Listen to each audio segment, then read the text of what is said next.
Hello everyone, मैं आप सबका दोस्त सी ए करण गामी और आज हम यहाँ पे डिस्कस करने वाले हैं residential status for direct tax. ठीक है, ये वाला टॉपिक हमने प्रॉमिस किया था कि आपको फर्स्ट वीक ऑफ अक्टूबर में दे देंगे, लेकिन आप लोगों की एग्जाम पोस्टपोन्ड होने की न्यूज़ आई तो मुझे पता था कि आप लोगों ने अपने बोरिया बिस्तर बंद कर दिए रहेंगे। अब आप डायरेक्ट जागोगे दिवाली की एग्जाम, ये दिवाली के वैकेशन के बाद जब आपके एग्जाम की टाइम टेबल दोबारा से आ जाएगी, तब तुम हो जाओगे पैनिक। तो उस पैनिक सिचुएशन में आपको ये रिवीजन वीडियो बहुत यूज़फुल हो जाएगा।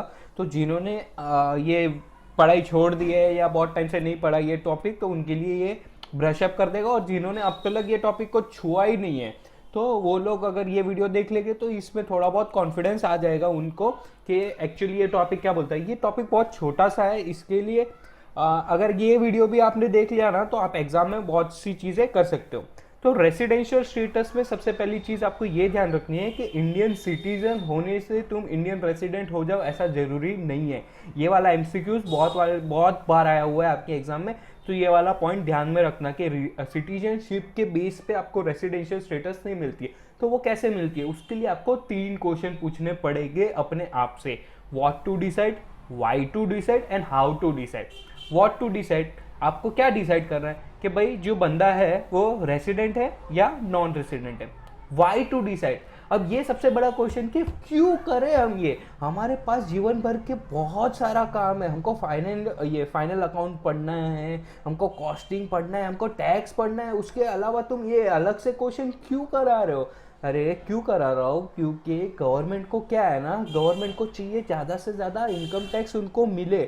अब इनकम टैक्स ज़्यादा से ज़्यादा मिलेगा तो ऐसा तो जरूरी थोड़ा है कि वो दुनिया के जितने भी लोग हैं सबसे इनकम टैक्स कलेक्ट कर ले इंडिया में। ऐसा नहीं हो सकता ना। इसके लिए रेसिडेंशियल स्टेटस को पिक्चर में लेके आए। जो इंडियन रेसिडेंट होगा ना उसको तो हम टैक्स चार्ज करेंगे, जो नॉन रेसिडेंट होगा ना उसको भी टैक्स चार्ज करेंगे, लेकिन कुछ हद तक, पूरी तरीके से नहीं लेकिन कुछ हद तक। अब ये हदें डिसाइड करने के लिए है ना, इन्होंने क्या बोला कि अगर तुम रेसिडेंट और ऑर्डिनरीली रेसिडेंट हो जाते हो ना तो तुम दुनिया के किसी भी कोने में जाके एक पैसा भी कमाए ना, उस एक पैसे के ऊपर भी हमको इनकम टैक्स लेना पड़ेगा। ठीक है। और दूसरा, अगर तुम नॉन रेसिडेंट हो, तुम इंडिया के रेसिडेंट नहीं हो, लेकिन अगर इंडिया में आके तुमने कुछ कमाया, अगर तुमने इंडिया से एक फूटी कौड़ी भी कमाए ना तो इंडिया में आपको इनकम टैक्स पे करना पड़ेगा। इसके लिए रेसिडेंट, ऑर्डिनरीली रेसिडेंट और नॉन रेसिडेंट की कॉन्सेप्ट आई है। अगर तुम ऑर्डिनरीली रेसिडेंट हो ना तो तुम्हारे वर्ल्ड की कोई भी इनकम हो उसके ऊपर तुमको इनकम टैक्स पे करना पड़ेगा। अगर तुम नॉन रेसिडेंट हो ना तो सिर्फ इंडिया के थ्रू जो चीज़ें कमाई है ना उसी के ऊपर आपको टैक्स पे करना है, अदरवाइज बाकी की कोई भी इनकम के ऊपर आपको टैक्स पे नहीं करना।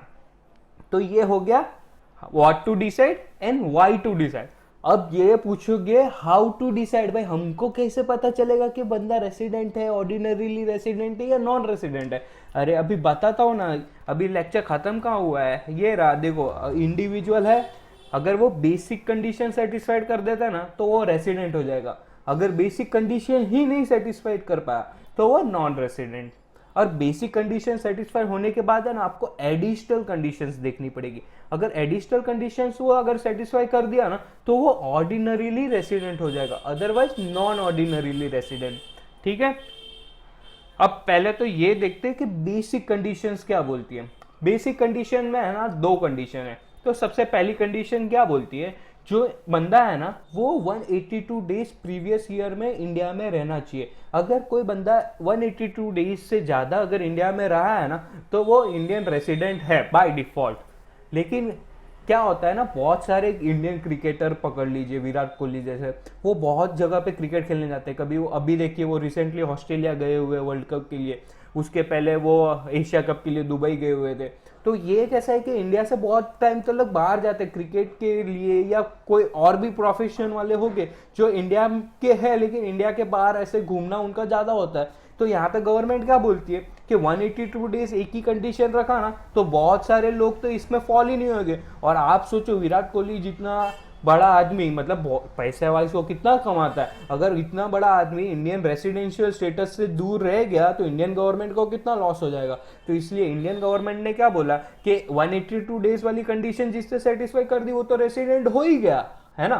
वो हो गया। अगर जो 182 डेज इंडिया में नहीं रहा ना तो उसको टेंशन लेने की जरूरत नहीं है, वो 60 डेज भी इंडिया में रहा ना उस साल में तो भी चलेगा, लेकिन उसके पहले के जो 4 साल थे ना वो 4 साल के डेज मिला के 365 डेज वो इंडिया में रहना चाहिए। अगर वो 60 डेज उस साल में और उसके पहले के 4 साल में 365 डेज इंडिया में रहा ना तो फिर उसको रेसिडेंट कंसिडर कर लेंगे। तो यहाँ पे दो कंडीशन है, दोनों में से कोई भी आप सेटिस्फाई कर दिए तो आप रेसिडेंट हो जाओगे। यहाँ पे और लिखा हुआ है, और का क्या मतलब है, आइदर और, या तो फर्स्ट या तो सेकंड, दोनों में से कोई भी कंडीशन अगर आपकी सेटिस्फाइड होती है ना तो आप रेसिडेंट माने जाओगे। पहली कंडीशन क्या, 182 डेज इंडिया में रहना, अगर आप वो सेटिस्फाई कर दिया आप रेसिडेंट हो। अगर आप 182 डेज इंडिया में नहीं रहे हो ना कोई बात नहीं, आप 60 दिन तो थे क्या उस साल में, हाँ मैं 60 डेज तो था चलेगा, 60 डेज तो थे, लेकिन उसके पहले के 4 साल को मिला के आप 365 डेज थे क्या इंडिया में,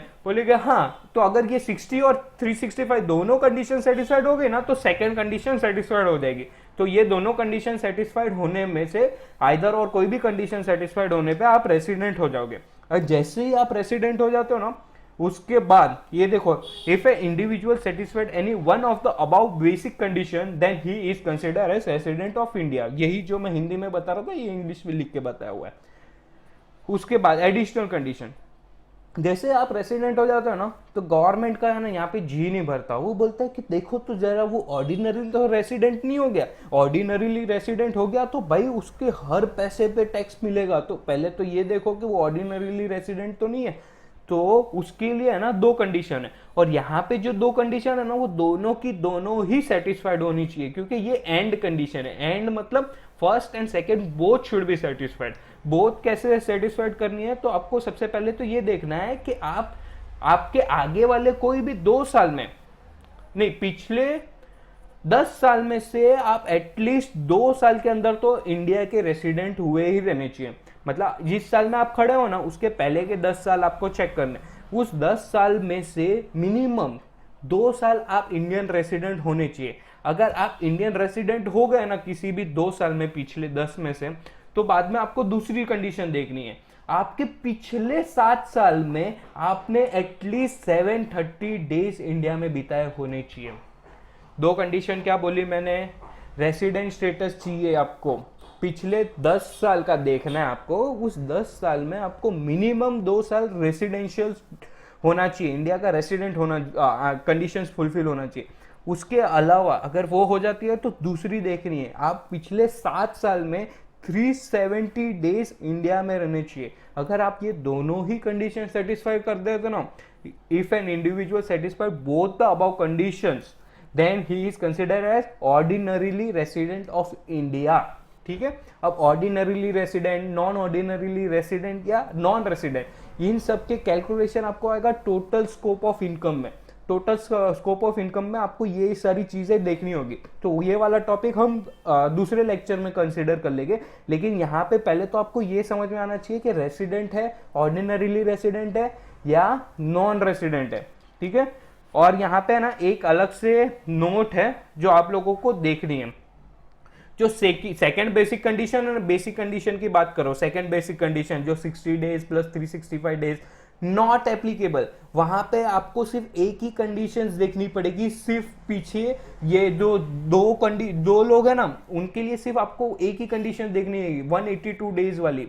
कौन सी 182 डेज वाली, बेसिक कंडीशन की 182 डेज वाली फर्स्ट कंडीशन थी ना, आपको ये दो एग्जांपल में ना सिर्फ वही देखनी होगी, सेकंड वाली आपको एप्लीकेबल नहीं होगी। कौन से दो में, अगर कोई इंडियन सिटीजन में बोल रहा हूँ, जो इंडिया का सिटीजन है ना वो इंडिया छोड़ के जा रहा है और उस साल में जा रहा है, क्यों जा रहा है, एम्प्लॉयमेंट के लिए आउटसाइड इंडिया। अगर किसी को फॉरेन में जॉब लग गई ना, जॉब, तो वो अगर इंडिया छोड़ के जा रहा है ना तो उसमें सिर्फ 182 डेज वाली ही कंडीशन देखनी है, वो 60 प्लस 365 वाली नहीं देखनी है। ठीक है, और दूसरा, कोई इंडियन सिटीजन और इंडियन ओरिजिन का come to India during previous year for a visit, मतलब समझ जाइए कि यहाँ पे आपके दादा परदादा इंडियन थे, ठीक है, वो जॉब के लिए फॉरेन चले गए, वहां पे आपका जन्म हुआ, वहां से आप यहाँ आ रहे हो, तो आप इंडियन ओरिजिन हुए। अब इंडियन ओरिजिन क्या होता है ना, पहले तो वो मैं बता देता हूँ। A individual is said to be a person of Indian origin if he himself, मतलब या तो वो खुद और हिज पेरेंट्स या तो उसके माता पिता और हिज ग्रैंड पेरेंट्स या तो उसके परदादा दादा दादी वे born in undivided India. Undivided India मतलब 1947 के पहले जो हिंदुस्तान हुआ करता था ना, पाकिस्तान बांग्लादेश इंडिया सब एक जैसा, उसमें कोई भी बॉर्न हुआ है और वो बॉर्न हुए हुए खुद या उसके पेरेंट्स या उसके ग्रैंड पेरेंट्स, अगर उन लोग में से कोई भी यहाँ पे इंडिया में विजिट के लिए आता है तो यहाँ पे उसकी दो कंडीशंस नहीं देखेंगे, एक ही कंडीशन देखेंगे, 182 डेज वाली ही कंडीशंस देखेंगे दो केस में। एक इंडिया का बंदा फॉरेन में जॉब के लिए जा रहा है, या इंडिया का पुराने इंडिया का बंदा या इंडियन सिटीजन या इंडियन ओरिजिन का बंदा वो फिर से इंडिया में आ रहा है। ये दोनों केस में सिर्फ फर्स्ट बेसिक कंडीशंस चेक करनी पड़ेगी 182 डेज वाली।